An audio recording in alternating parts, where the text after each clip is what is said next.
नमस्कार, मैं माया। आप सुन रहे हैं नींद से जुड़ी हुई कहानियाँ।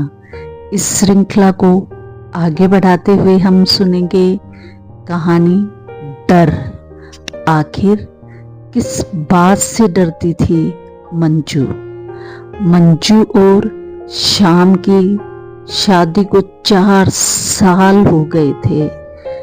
जैसा नाम वैसा रूप, लंबी चौड़ी कद काठी, पक्के रंग का श्याम पुलिस महकमे की रौबदार नौकरी के चलते मंजू के माता पिता व परिवार को एक नजर में ही पसंद आ गया था। इस कहानी को आगे बढ़ाने से पहले आपसे विनम्र अनुरोध है, अपना सहयोग देने के लिए चैनल को लाइक करें, शेयर करें और सब्सक्राइब करें। धन्यवाद। इस तरह वह सुंदर, सुशील व शालीन मंजू का पति बन गया। आम भारतीय पत्नियों की तरह मंजू भी दिल की गहराइयों से श्याम को प्यार करती थी। शादी के शुरुआती दिन कपूर की तरह उड़ गए। तकरीबन 2 साल गुजर गए, लेकिन मंजू की गोद हरी न हुई।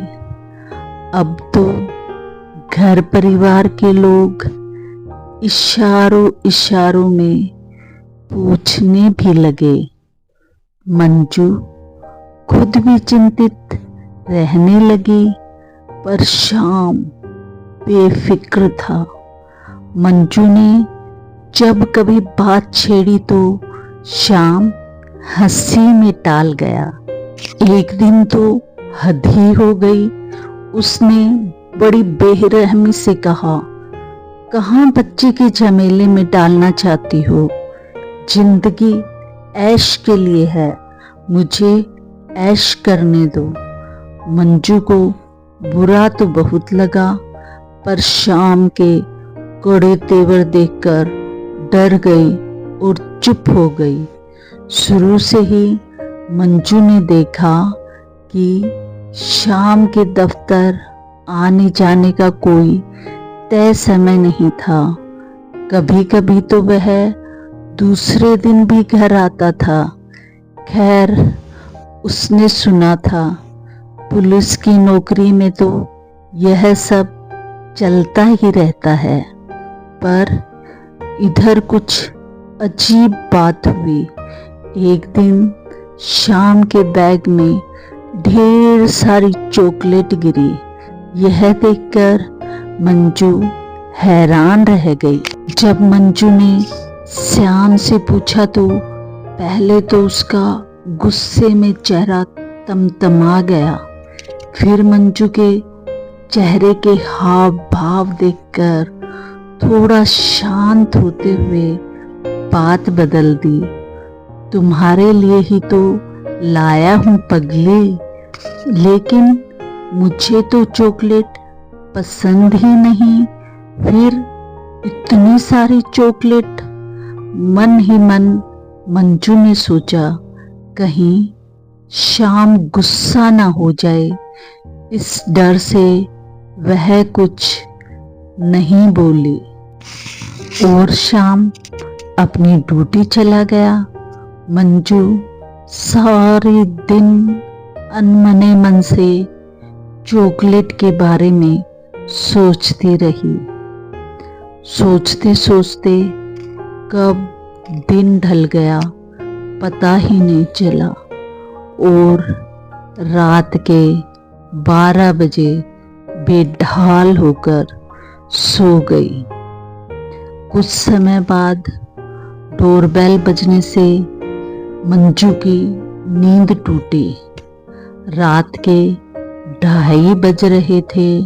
नशे में धुत श्याम घर आया था। आते ही वह बिस्तर पर लुढ़क गया। शराब की बदबू पूरे घर में फैल गई। मंजू की नींद उचट गई। शाम के मोबाइल फोन पर लगातार मैसेज आ रहे थे। मंजू ने सोचा, चलो मैसेज की टोन ऑफ कर देती हूँ। यह सोचते हुए मंजू ने हाथ में मोबाइल फोन लिया ही था कि उसकी नज़र एक मैसेज पर पड़ी। कोई तस्वीर लगी थी। उसने मैसेज खोला। देखने में कोई गरीब जवान लड़की की तस्वीर थी। तस्वीर के नीचे टैग करके लिखा था 40,000। मंजू का सिर भनभना गया। वह खुद को नहीं रोक पाई। अब क्या था, उसने सारे मैसेज पढ़ डाले। जिस पति और उसकी नौकरी को लेकर वह इतनी समर्पित थी, वह इतना गिरा हुआ निकलेगा। वह अनाथालय की बच्चियों की दलाली करता था। मंजू खुद को लुटा हुआ सा महसूस कर रही थी। उसका पति बड़े बड़े नेताओं और अनाथालय संचालकों के साथ मिलकर गांव देहात की मासूम गरीब बच्चियों को टॉफी चॉकलेट देकर या फिर डरा धमका कर शहर के अनाथालय में भर्ती करवाता था। जी, और सेक्स रैकेट चला रहा था। मुझे शर्म आ रही है। ऐसे पति के ऊपर मंजू ने बार बार अपने सिर पर हाथ मारा। प्रेम में अंधी मंजू पति के ऐब को नजरअंदाज करती जा रही थी। बहुत बार उसे शक हुआ, लेकिन ऐसे ही आया गया कर देती। पुलिस की नौकरी की परेशानियां जो उसका पति दिन रात उसे बताता था, उसे भी लगता था पति बहुत मेहनत करता है, बहुत कठिन दिनचर्या से जूझता है। काश उसी दिन चॉकलेट वाली बात की तय में जाती, शराब पीने पर सवाल उठाती, उसके देर सवेर घर आने पर पूछताछ करती। नहीं, अब नहीं। अब वह अपनी गलती सुधारेगी। मंजू ने निर्णय किया। रोजमर्रा की तरह जब शाम नाश्ता करके दफ्तर के लिए तैयार होने लगा तो मंजू ने बात छेड़ी। पहले तो शाम हैरान रह गया, फिर दरिंदे की तरह मंजू पर उबल पड़ा। तुमने मेरे मैसेज पढ़ लिए? तुम्हारी हिम्मत कैसे हुई? अब तुम सब जान चुकी हो तो अपना मुंह बंद रखना।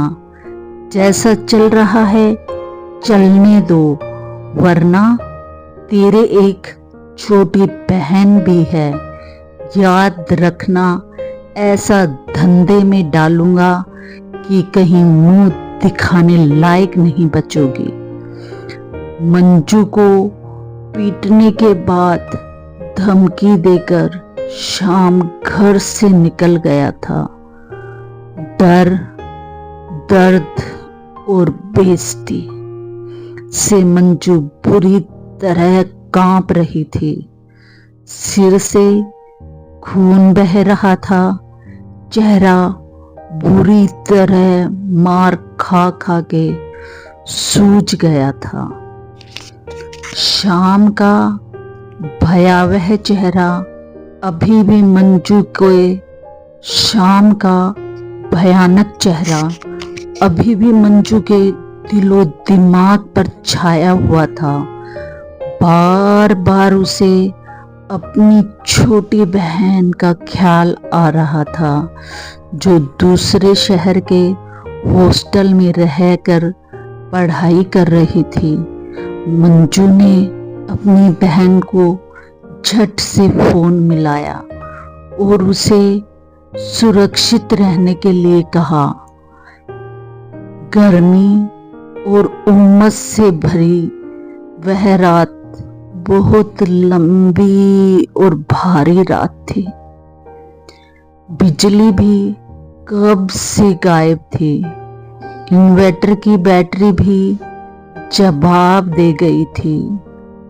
इन भारी समस्याओं से ज्यादा मंजू अपने भीतर की उथल पुथल से बेचैन थी। क्या करे, किससे बताए, किससे अपना दुख साझा करे। औरतों की पहली प्राथमिकता उसका घर होता है और घर की शांति होती है।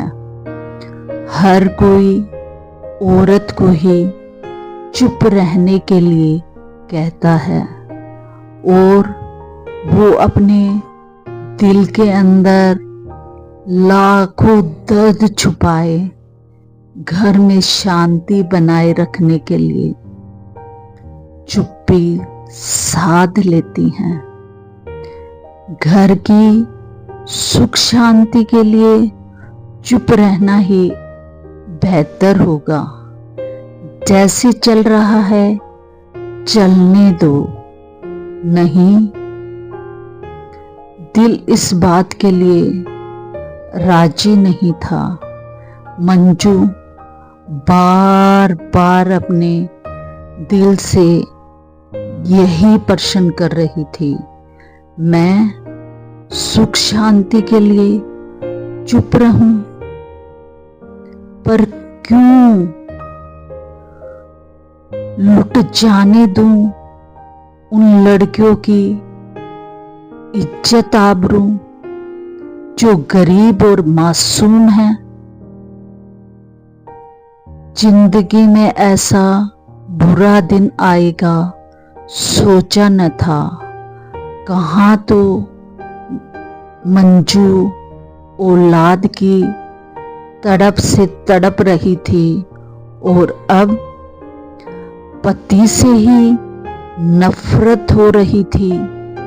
अभी तक जालिम घर नहीं आया, फोन तक नहीं किया, जरूरत भी क्या है। एक आदर्श पति का मखौटा उतर चुका था, उसकी कलई खुल चुकी थी।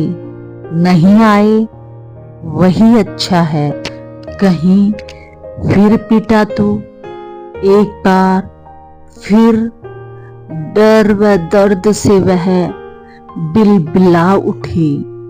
तभी बिजली आ गई।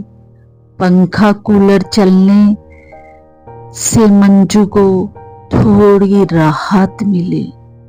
वह निढाल सी पड़ी सो गई। सुबह जब नींद खुली तो मंजू का मन एकदम शांत था। एक बार फिर पिछले 24 घंटे के घटनाक्रम पर ध्यान गया।